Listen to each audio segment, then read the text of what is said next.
Сәлеметсіңдер ме балалар? Бұл 3-ші сынып қазақ тілі сабағы. Сабақты бастамас бұрын, менің арнама тіркеліп, лүпілді басып, қоңырауды баса кетіңдер.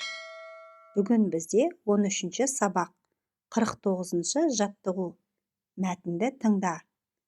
Құмырсқаның пайдасы. Құмырсқа ұйымдасып, жабыла жұмыс істейтін жәндік.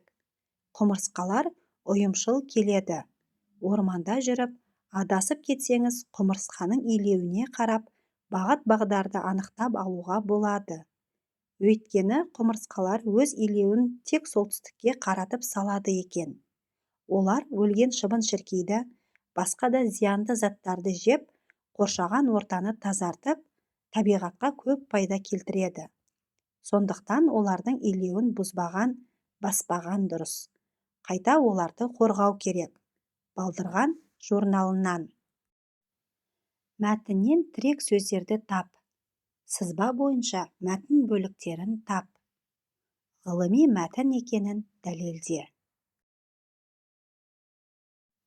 Мәтіндегі тірек сөздер: құмырсқа, ұйымшыл, адасу, солтүстік, бағыт-бағдар, шыбын-шіркей, зиянды заттар, илеуін бұзбау, қорғау.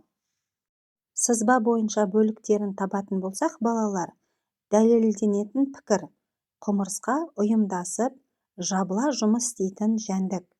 Құмырсқалар ұйымшыл келеді. Орманда жүріп адасып кетсеңіз, құмырсқаның илеуіне қарап, бағыт-бағдарды анықтап алуға болады. Дәлелдеу пікірі: өйткені құмырсқалар өз илеуін тек солтүстікке қаратып салады екен. Олар өлген шыбын-шіркейді, басқа да зиянды заттарды жеп, қоршаған ортаны тазартып, табиғатқа көп пайда келтіреді. Қорытынды: сондықтан олардың илеуін бұзбаған, баспаған дұрыс. Қайта оларды қорғау керек. Бұл ғылыми мәтін, себебі құмырсқаның мекен ететін жері, қорегі, атқаратын қызметі жөнінде толықтай әрі нақты бейнеленген екен. 50-ші жаттығу. Сөйлемдердің жалғасын тауып көшіріп жаз.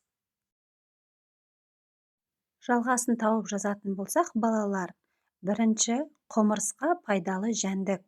Өйткені олар өлген шыбын-шіркейді, басқа да зиянды заттарды жеп, қоршаған ортаны тазартып, табиғатқа көп пайда келтіреді. Екінші, ауа тазарады, себебі ағаштар зиянды газды сіңіріп, оттегі бөліп шығарады. Үшінші, дала аппақ, өйткені қыс келген соң қар жауды. 51-ші жаттығу. Сөз жұмбақты шеш.